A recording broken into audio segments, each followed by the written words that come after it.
नमस्कार मित्रों, आज की कथा है कबंध का वध। इस प्रकार पक्षीराज जटायु के जलांजलि दान करके वे दोनों रघुवंशी बंधु सीता की खोज में दक्षिण दिशा की ओर चले। कुछ दूर आगे चलकर वे एक ऐसे वन में पहुँचे जो बहुत से वृक्षों, झाड़ियों एवं लताओं बेलों द्वारा सभी ओर से घिरा हुआ था तथा अत्यंत दुर्गम, गहन और दुर्गम था। उसे पार करके वे क्रौंचारण्य नामक वन, जो कि जन स्थान से 3 कोस दूरी पर स्थित था, वे उसके भीतर पहुँचे।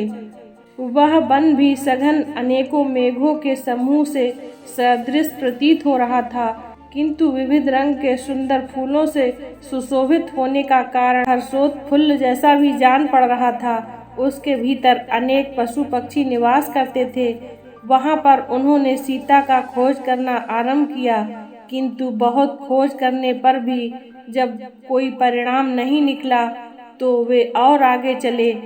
इस वन को पार करके मतंग मुनि के आश्रम के पास जा पहुँचे।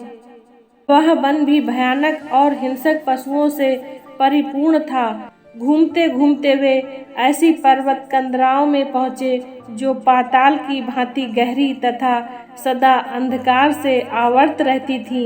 उस विशाल कंदरा के मुख पर एक अत्यंत मलिन, लंबे पेट वाली, बड़े बड़े दांतों वाली और बिखरे केश वाली मलिन मुखी विकराल राक्षसी बैठी हुई हड्डी चबा रही थी।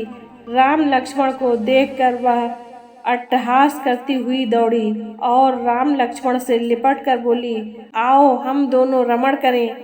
मेरा नाम अयोमुखी है, तुम मुझे पति रूप में मिले हो और मैं अब तुम्हारी भार्या हूँ। उसकी इस कुचेष्टा से क्रुद्ध होकर लक्ष्मण ने अपनी म्यान से तलवार निकाली और उसके नाक, कान तथा स्तन काट डाले। उसके सारे शरीर पर रक्त की धाराएं बहने लगीं और वह चित्कार करती हुई वहां से भाग गई। अयोमुखी के भाग जाने के पश्चात दोनों भाई थोड़ी दूर गए थे कि वन में भयंकर आंधी चलने लगी। उन्हें एक भयंकर स्वर सुनाई दिया, जिसकी गर्जना से संपूर्ण वन प्रांत गूंज उठा। सावधान होकर दोनों भाई ने तलवार निकालकर उस दिशा में पग बढ़ाए जिधर से वह भयंकर गर्जना आ रही थी। कुछ ही दूर जाने पर उन्होंने गज के आकार वाले बिना गर्दन के कबंध राक्षस को देखा। उसका न तो गर्दन था और न ही मस्तक। उसके पेट में ही उसका मुंह बना हुआ था और छाती में ललाट था, जिसमें अंगारे के समान दमकती हुई एक ही आंख थी। वह दोनों मुट्ठियों में वन के जंतुओं को पकड़े इनका मार्ग रोके खड़ा था। राम लक्ष्मण को देखते ही उसने लपक कर दोनों को एक साथ ही बलपूर्वक तथा पीड़ा देकर पकड़ लिया और बोला, बड़े भाग्य से आज ऐसा सुंदर भोजन मिला है। तुम दोनों को खाकर मैं अपनी क्षुधा शांत करूंगा। इस आकस्मिक आक्रमण से लक्ष्मण किंग कर्तव्य विमूढ़ हो गए, परंतु रामचंद्र ने बड़ी फुर्ती से उस राक्षस की दाहिनी भुजा काट डाली। लक्ष्मण ने क्रोधित होकर उसकी बाईं भुजा काट डाली। वह चित्कार करता हुआ पृथ्वी पर गिर पड़ा।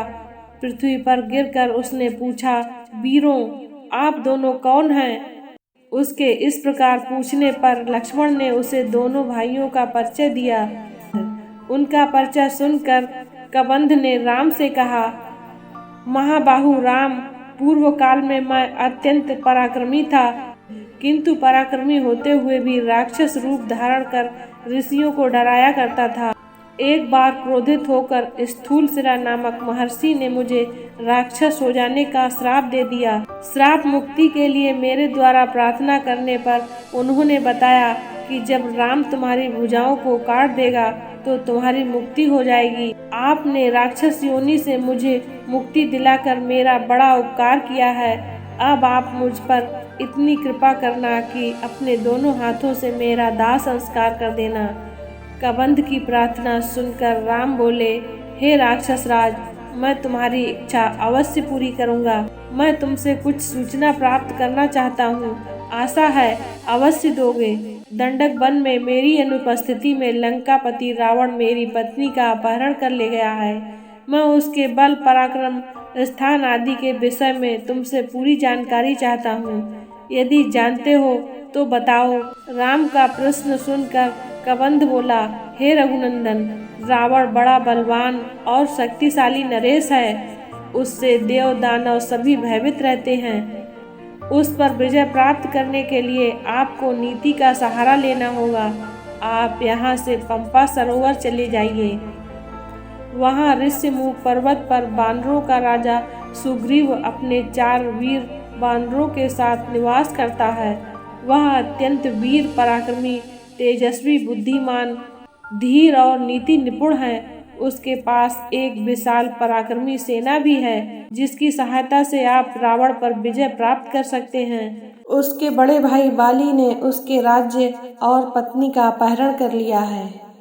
यदि आप उसे मित्र बना सकें तो आपका कार्य सिद्ध हो जाएगा। वह राक्षसों के सब स्थानों को जानता है और उसकी मायावी चालों को भी समझता है।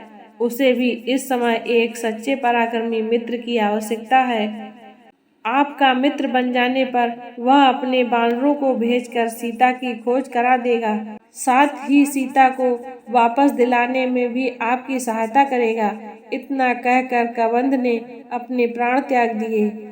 रामचंद्र उसका अंतिम संस्कार करके लक्ष्मण सहित पंपासर की ओर चले। पंपासर के निकट उन्होंने एक सुंदर सरोवर देखा, जिसमें दोनों भाइयों ने स्नान किया। आज की कथा को यहीं पर विराम देते हैं। कथा को पूरा सुनने के लिए धन्यवाद। इससे आगे की कथा है सबरी का आश्रम, देखना ना भूलें। इसी तरह की ज्ञानवर्धक कथा कहानियों को सुनने के लिए हमारे चैनल को ज़्यादा से ज़्यादा लाइक, शेयर एंड सब्सक्राइब करें। जय श्री राम।